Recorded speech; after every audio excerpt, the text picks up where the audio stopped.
Melanjutkan alur cerita Donghua Stella Transformation Season 6 versi novelnya, jangan lupa subscribe.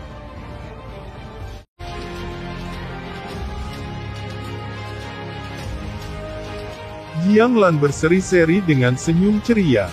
Dia berjalan ke samping dan duduk di kursi. Lear juga berjalan ke Jiang Lan dan duduk di kursi sampingnya. Jiang Lan dengan cermat menatap Lear. Dia mengangguk dengan puas dan berkata, "Kecepatan kultivasi Anda cukup baik. Teruslah berlatih keras agar Anda dapat mencapai Dewa Surgawi tingkat tinggi pada saat Anda melihat Yu kecil lagi." Wajah Lear masih agak merah. Segera setelah itu dia bertanya, "Paman Lan, lebih dari 1000 tahun yang lalu informasi yang tersebar dari wilayah timur alam ilahi, telah memprovokasi bahwa banyak dewa surgawi ingin mengejar dan membunuh kakak laki-laki Qin Yu. Bagaimana situasinya sekarang? Apakah kakak laki-laki Qin Yu baik-baik saja?" Lear masih khawatir tentang Qin Yu. Jiang Lan terkekeh dan berkata, "Yakinlah dalam 1000 tahun lebih ini Yu kecil tidak pernah menunjukkan dirinya. Saya bahkan telah mencari di seluruh alam ilahi dan juga tidak berhasil menemukannya. Saya rasa dia pasti ada di alam Jiang Lan saya. Bahkan Jiang Lan tidak bisa membayangkan bahwa Qin Yu benar-benar mampu menciptakan dunianya sendiri." "Alam Jiang Lan, Paman Lan, terima kasih," ucap Lear. Untungnya, Lear tahu betul bahwa alam Jiang Lan adalah kontributor utama untuk membantu kakaknya Qin Yu tetap hidup begitu lama.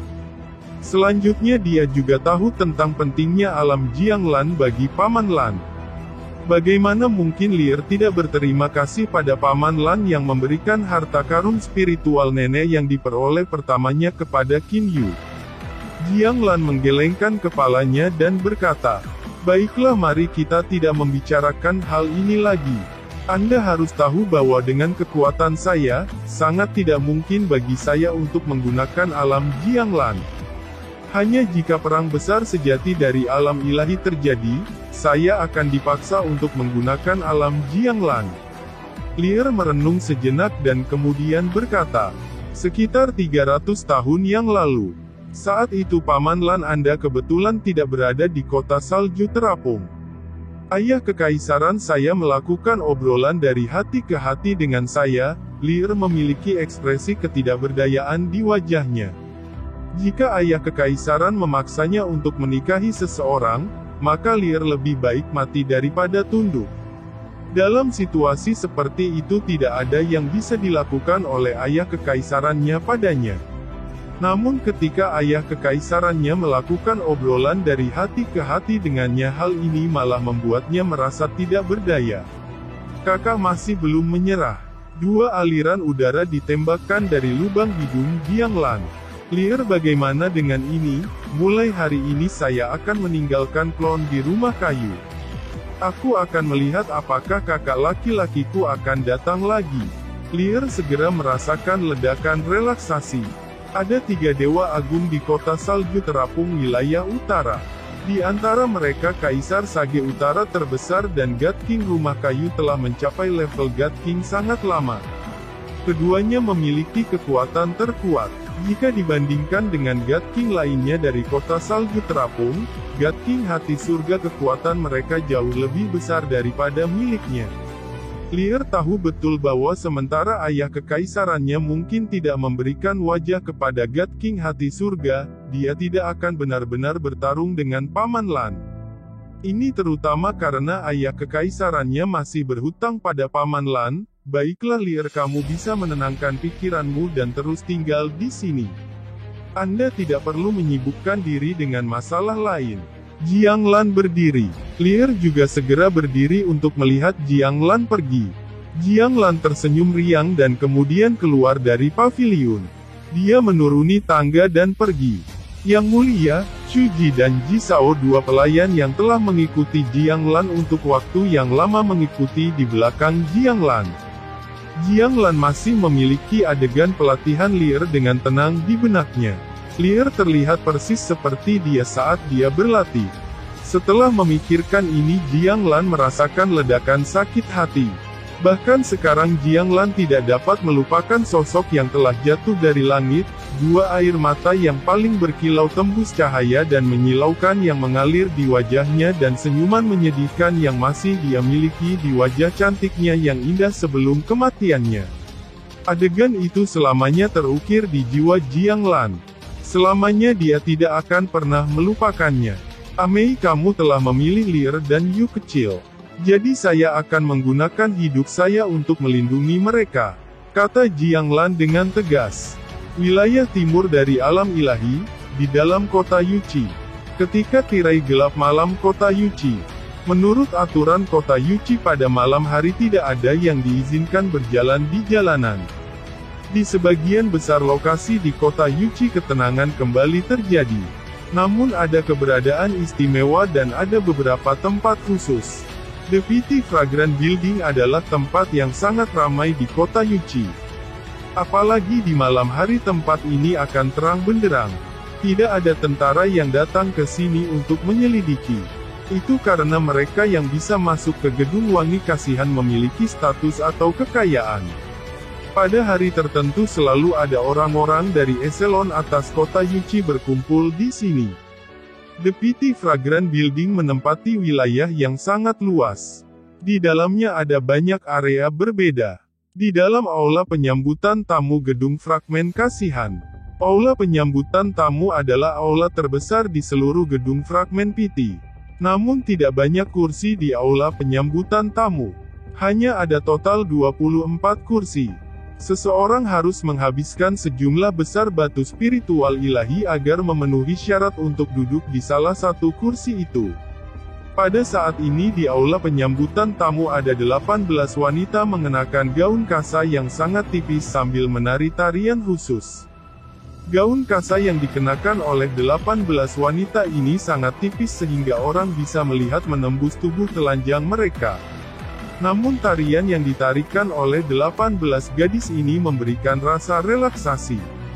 Itu adalah sensasi yang luar biasa indah yang menyebabkan seseorang mengabaikan keinginan duniawinya sepenuhnya. Ada 12 kursi di kedua sisi aula penyambutan tamu. Kursi diatur berpasangan. Pada saat ini Qin Yu sedang duduk di salah satu kursi. Si Suang, sejujurnya saya sangat mengagumi Qin Yu. Dia hanyalah dewa surgawi tingkat rendah. Namun dia berani membunuh sampai ke kolam naga hitam dan bahkan membunuh dewa surgawi tingkat rendah dari kolam naga hitam, sementara secara serius melukai dua lainnya. Bahkan Tuan Naga Hitam itu telah menyembunyikan dirinya. Luar biasa, sungguh menakjubkan. Mengatakan lemak di samping Qin Yu, lemak ini disebut Chu Liu Qing. Fatih Chu, aku pernah mendengar bahwa banyak orang ingin membunuh Qin Yu itu untuk harta yang dia miliki.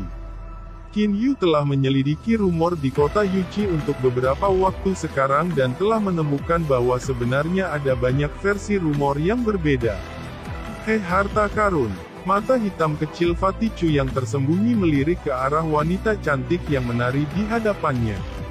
Dia kemudian membungkuk dan berkata, harta macam apa yang dimiliki Qin Yu? Tidak ada yang tahu pasti. Ada orang yang mengatakan bahwa Qin Yu memiliki dua artefak ilahi surgawi kualitas tinggi, sejumlah besar harta karun lainnya teratai megah 7 berwarna dan kemampuan luar biasa. Sialan, siapa orang-orang yang menyebarkan desas-desus itu, berpikir bahwa Qin Yu hanyalah dewa surgawi tingkat rendah. Apakah mereka mengira dia seorang God King? Harta sebanyak itu, saya tidak percaya sedikit pun. Fatih Chu menarik lengan Qin Yu dan berkata, hei si Suang, aku pernah mendengar versi lain yang bahkan dilebih-lebihkan. Sebenarnya ada orang yang mengatakan bahwa Qin Yu memiliki kemampuan luar biasa yang mirip dengan teleportasi. Sialan, siapapun itu yang menyebarkan rumor ini benar-benar tidak berpikir logis. Benar-benar menggelikan. Qin Yu sedikit mengangguk. Namun Qin Yu sedang berpikir di dalam hatinya. Fatih Chu, aku sebenarnya memiliki lebih banyak harta daripada rumor yang beredar. Selain itu saya juga tahu cara berteleportasi. Sayangnya untukmu aku tidak bisa memberitahumu tentang ini. Di antara semua versi rumor yang berbeda ada beberapa kesamaan. Qin Yu pasti memiliki artefak ilahi surgawi kualitas tinggi. Aku pernah mendengarmu berbicara tentang Qin Yu itu. Biarkan saya memberitahu Anda sebaiknya mempercayai saya bahwa Qin Yu pasti memiliki artefak ilahi surgawi kualitas tinggi dan memiliki harta atribut api. Dia hanyalah dewa surgawi tingkat rendah. Baginya memiliki banyak harta, pasti ada banyak orang yang ingin mengambilnya darinya. Fatih Chu tahu orang tua itu, keduanya sering mengunjungi gedung wangi kasihan ini. Dia hanyalah dewa surgawi tingkat rendah. Anda membuatnya terdengar sangat mudah. Jika Qin Yu ada di depan Anda, apakah Anda berani mengatakan hal yang sama? Kata Fatih Chu dengan nada mengejek, jumlah dewa surgawi di alam ilahi sangat kecil. Dewa surgawi hanya akan muncul di antara sejuta dewa. Lebih dari setengah dari semua dewa surgawi yang berasal dari kota Yuchi berkumpul di Gunung Emas yang menyilaukan. Jumlah dewa surgawi yang akhirnya tinggal di kota Yuchi kurang dari 100. Dan di antara semua dewa surgawi itu mayoritas dari mereka berada dalam pelatihan pengasingan. Tan Jiu itu berencana mencoba membunuhku atau mungkin dia mencoba memaksaku untuk tidak berani menunjukkan diriku. Namun tampaknya sekarang kekuatan rumor itu masih dalam batas yang bisa aku tanggung. Qin Yu meneguk anggur di cangkir anggur di tangannya. Apa yang paling ditakuti Qin Yu adalah memiliki teleportasi atau 9 petalet Magnificent Lotus ditemukan. Namun tampaknya 9 petalet Magnificent Lotus tidak pernah muncul dalam rumor. Hanya ada rumor tentang 7 warna teratai megah. Selain itu di antara rumor yang berbeda yang berhubungan dengan teleportasi adalah yang paling sedikit orang yang mempercayainya. Tan Jiu ini dia tidak mempublikasikan 9 petalet Magnificent Lotus dan hanya menyebutkan 7 warna teratai megah. Mungkinkah Qin Yu punya pemikiran? Mungkinkah Tan Jiu ini mencoba menjadi Oriole dari belakang yang menguntit belalang sembari menguntit jangkrik? Dia takut jika dia menyebutkan 9 petalet Magnificent Lotus, ahli yang terlalu kuat akan datang dan kemudian dia tidak akan bisa mendapatkan harta karun itu. 9 petalet Magnificent Lotus ini pasti cukup berharga untuk menarik dewa surgawi tingkat tinggi yang akan datang. Bahkan mungkin menarik 1 atau 2 God King. Di aula penyambutan tamu 18 penari wanita yang praktis telanjang telah mengundurkan diri. Yang menggantikan mereka adalah seorang wanita muda cantik yang mengenakan gaun kipau berwarna merah tua. Dia melihat sekeliling pada semua orang yang hadir dan kemudian berkata, "Semuanya harap diam, saat ini kami akan mempersembahkan Qin dan Xiao duet yang telah naik dari alam terbang. Saya percaya semua orang tahu tentang keterampilan yang dimiliki saudara kembar ini di Qin dan Xiao. Setiap orang pasti sangat familiar dengan keduanya. Jadi saya yakin saya tidak perlu memperkenalkan mereka berdua lebih jauh. Dan hari ini adalah tanggal penampilan sekali setahun dari mereka berdua. Alasan mengapa saya datang hari ini justru untuk mendengar kinerja Qin dan Xiao dual." Fatih Chu adalah orang pertama yang berteriak. Dalam sekejap aula penyambutan tamu menjadi ramai dengan kebisingan dan kegembiraan. Adapun Qin Yu ia mulai minum anggur dari cangkir anggurnya saat ia dengan tenang melihat kedua wanita cantik yang tampil di aula samping. Suara Qin dan Xiao bergema melalui aula penyambutan tamu seperti tangisan burung. Semua orang di aula penyambutan tamu merasa seolah-olah mereka telah memasuki dunia Qin dan Xiao. Mereka benar-benar tenggelam dalam musik dan melupakan lingkungan mereka. Di seluruh aula penyambutan tamu hanya Qin Yu yang tetap sadar. Sementara musik Qin dan Xiao terdengar, Qin Yu tiba-tiba melihat dua pria yang tampak sama berjalan masuk dari pintu masuk aula penyambutan tamu. Dua dewa surgawi tingkat rendah. Qin Yu sedikit terkejut saat dia melihat ke atas. Petugas di luar aula penyambutan tamu sama sekali tidak bisa menghalangi kedua pria ini. Setelah mereka berdua memasuki aula penyambutan tamu, mereka melanjutkan dengan diam-diam mendengarkan suara Qin dan Xiao. Saat pertunjukan selesai, kedua pria yang tampak dingin ini mulai bertepuk tangan dengan riang. Salah satu dari mereka berbicara dan berkata, Tidak pernah aku menyangka bahwa kota Yuchi benar-benar memiliki ahli musik yang mencapai level seperti Qin dan Xiao. Wanita berjubah merah tua yang awalnya pembawa acara program segera berjalan. Dewa surgawi, selamat datang di gedung wangi kasihan kami. Penglihatan wanita ini sangat tajam. Dia benar-benar berhasil mengatakan bahwa keduanya adalah dewa surgawi. Ada cukup banyak dewa surgawi yang datang ke gedung wangi kasihan baru-baru ini. Hampir semuanya berasal dari luar kota Yuchi. Mereka semua datang untuk Qin Yu. Kedua dewa surgawi ini seharusnya ada di sini untuk Qin Yu juga.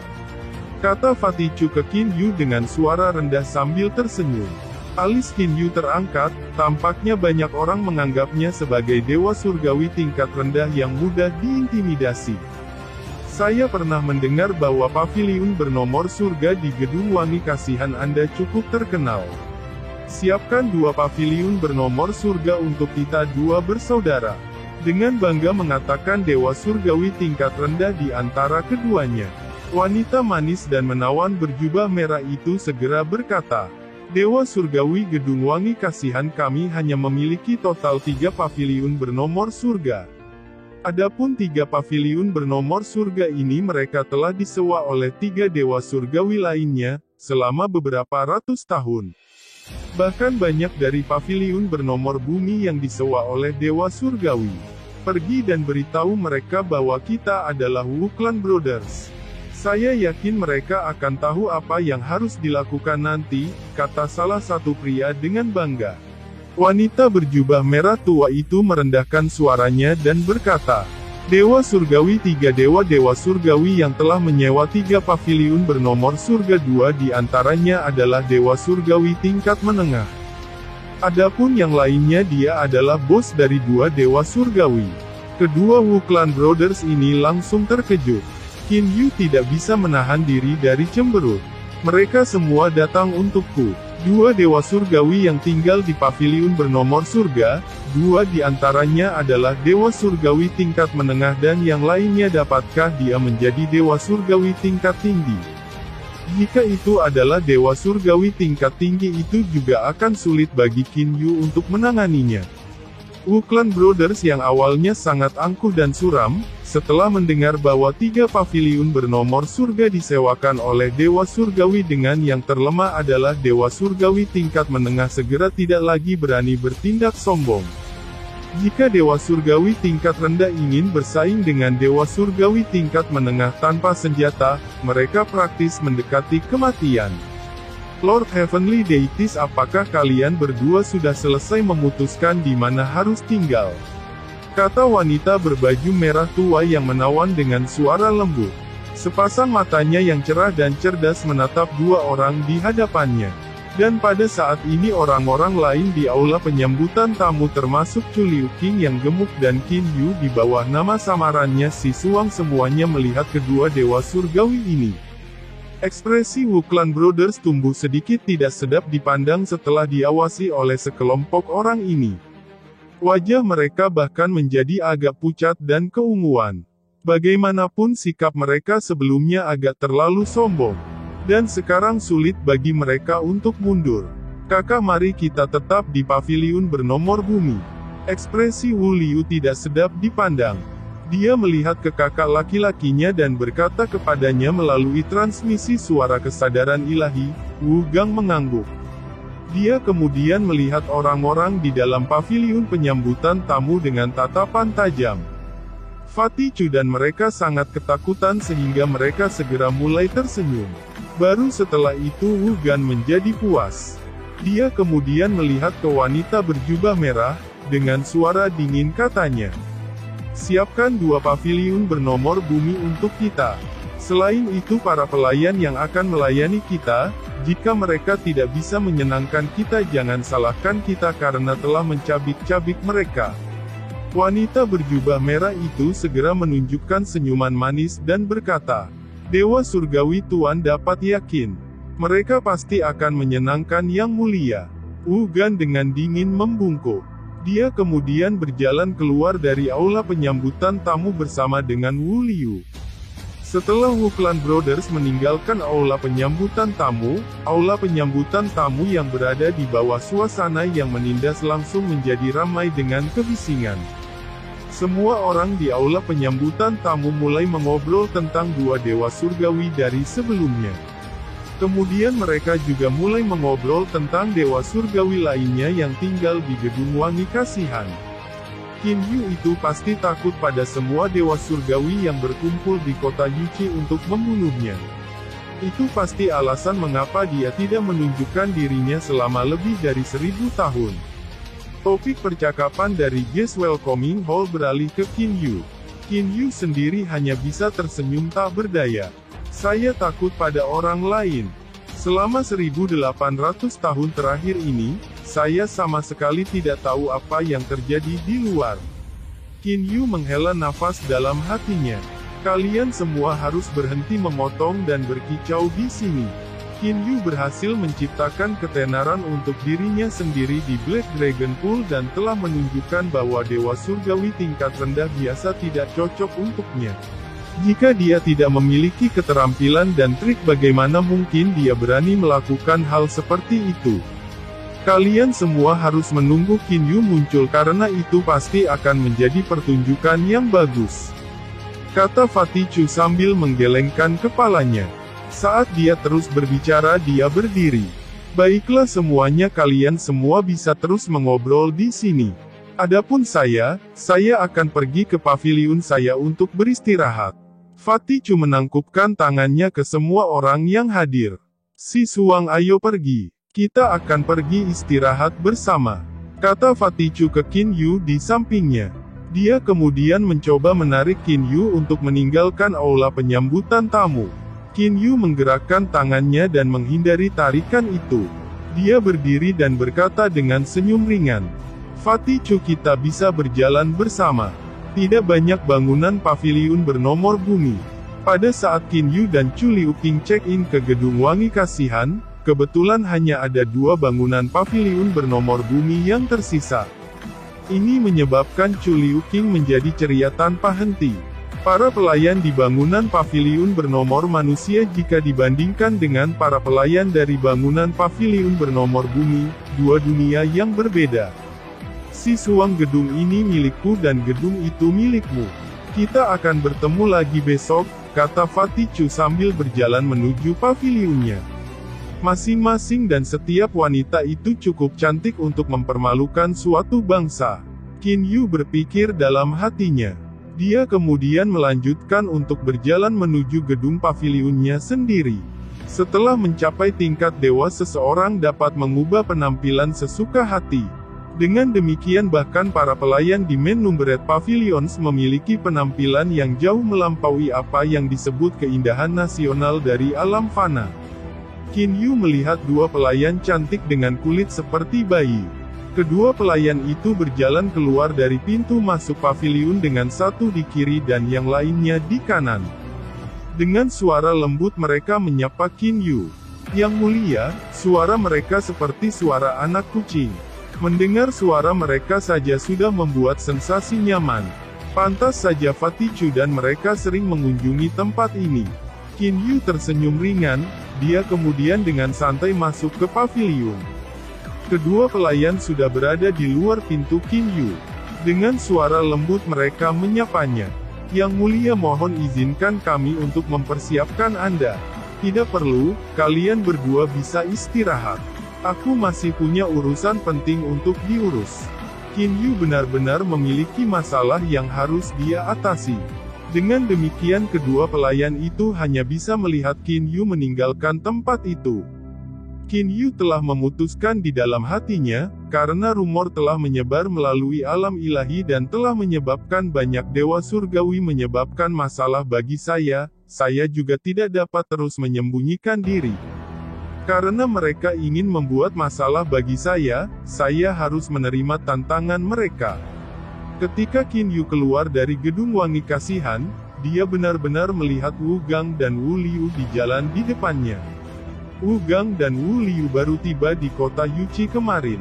Dengan demikian mereka berdua telah memutuskan untuk pergi memeriksa jejak Qin Yu dan terus perlahan menunggu Qin Yu. Mereka tidak dapat menemukan jejak apapun. Kakak, kemana kita harus pergi untuk menemukan Qin Yu itu?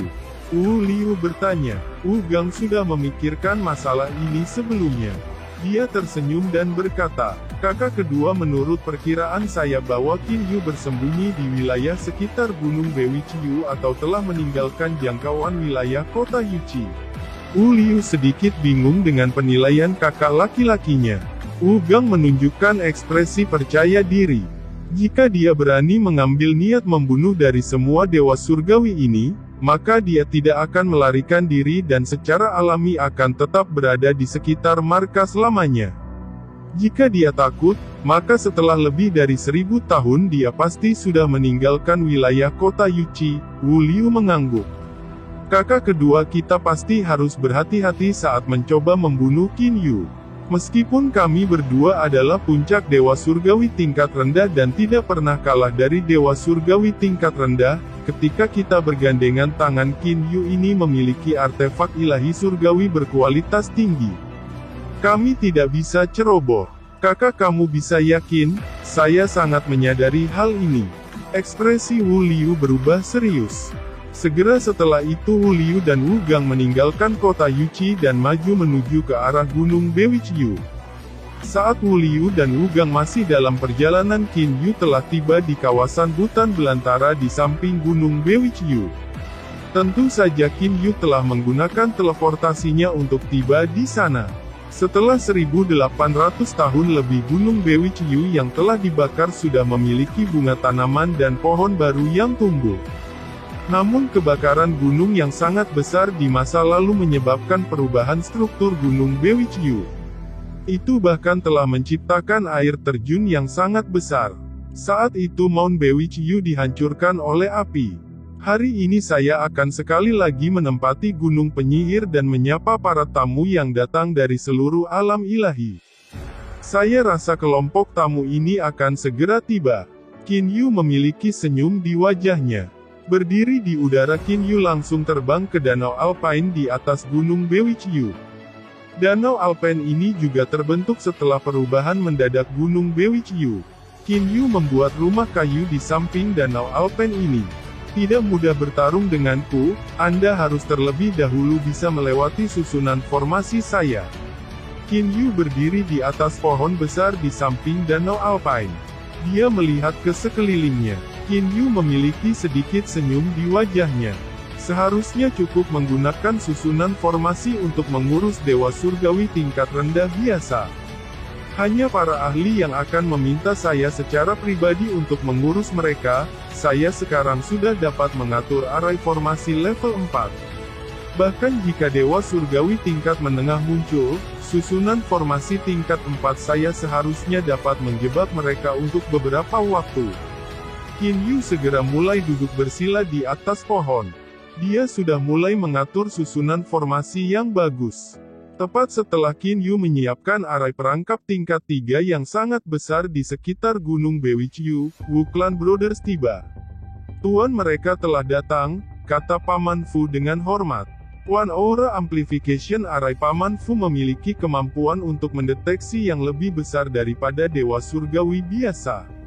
One Aura Amplification Array ini adalah arai formasi tingkat 7 yang diajarkan kepada Paman Fu oleh dewa pengrajin Cheu Yuan. Itu dibuat olehnya dan sangat mistis. Mereka sudah datang. Qin Yu membuka matanya. Kalau begitu, ini akan dianggap sebagai pertempuran pertama saya melawan dewa surgawi itu. Meskipun lawan dari pertempuran pertama hanyalah 2 dewa surgawi tingkat rendah, saya juga akan memberi mereka beberapa wajah dan secara pribadi berangkat untuk melawan mereka. Seperti angin, Qin Yu turun ke tanah. Saudara Wu Gang dan Wu Liu melihat Gunung Bewichiyu di kejauhan. Mereka segera merasakan ada aura bergelombang di gunung. Aura itu langsung membuat mereka berdua waspada. Mungkinkah Qin Yu ada di sini? Wajah Wu Liu dipenuhi dengan ekspresi tidak percaya. Tidak ada yang berhasil menemukan Qin Yu dalam lebih dari 1000 tahun. Wu Liu dan Wu Gang awalnya mengira bahwa Qin Yu bersembunyi di gunung tertentu di sekitar Gunung Bewichyu. Namun yang mengejutkan, mereka menemukan bahwa Gunung Bewichyu sebenarnya melonjak dengan energi seperti itu. Kakak kedua hati-hati. Wu Gang memiliki ekspresi ceria di wajahnya. Setelah mereka memikirkan harta legendaris yang dimiliki Qin Yu, mereka berdua tidak dapat menahan hati mereka dari menggigil. Saat mereka mendekati Gunung Bewichyu, Wu Gang tiba-tiba menemukan bahwa pemandangan di depan mereka telah berubah. Meskipun awalnya hutan pegunungan sekarang berubah menjadi gurun yang sunyi. Kakak laki-laki, suara Wu Liu sepertinya sedikit tegang. Kami telah memasuki area ilusi. Tampaknya itu benar-benar Qin Yu. Area ilusi bukanlah hal yang serius. Tetap diam sebentar, Wu Gang mulai memutar ruang di sekitarnya. Dia kemudian perlahan-lahan menyebarkan distorsi. Seseorang dapat dengan mudah menyebabkan lingkungan kembali normal setelah mengendalikan perubahan ruang. Gurun terpencil yang awalnya mengelilingi mereka menghilang. Wu Liu juga muncul di sampingnya. Kakak kedua kita harus tetap dekat satu sama lain. Ikuti di belakangku saat kita terus maju. Saya awalnya tidak terlalu yakin tetapi setelah melihat susunan formasi yang hebat ini saya yakin bahwa Qin Yu pasti ada di sini. Mata suram Wu Gang meledak dengan cahaya bersinar, Wu Liu juga mengangguk. Haha, selamat datang di Mount Bewichyu. Sebagai kelompok pengunjung pertamaku, aku Qin Yu secara pribadi akan menyambut kalian berdua. Suara yang jelas dan cerah terdengar. Ekspresi Wu Gang dan Wu Liu berubah. Hampir seketika mereka berdua saling bersandar, mereka sangat waspada.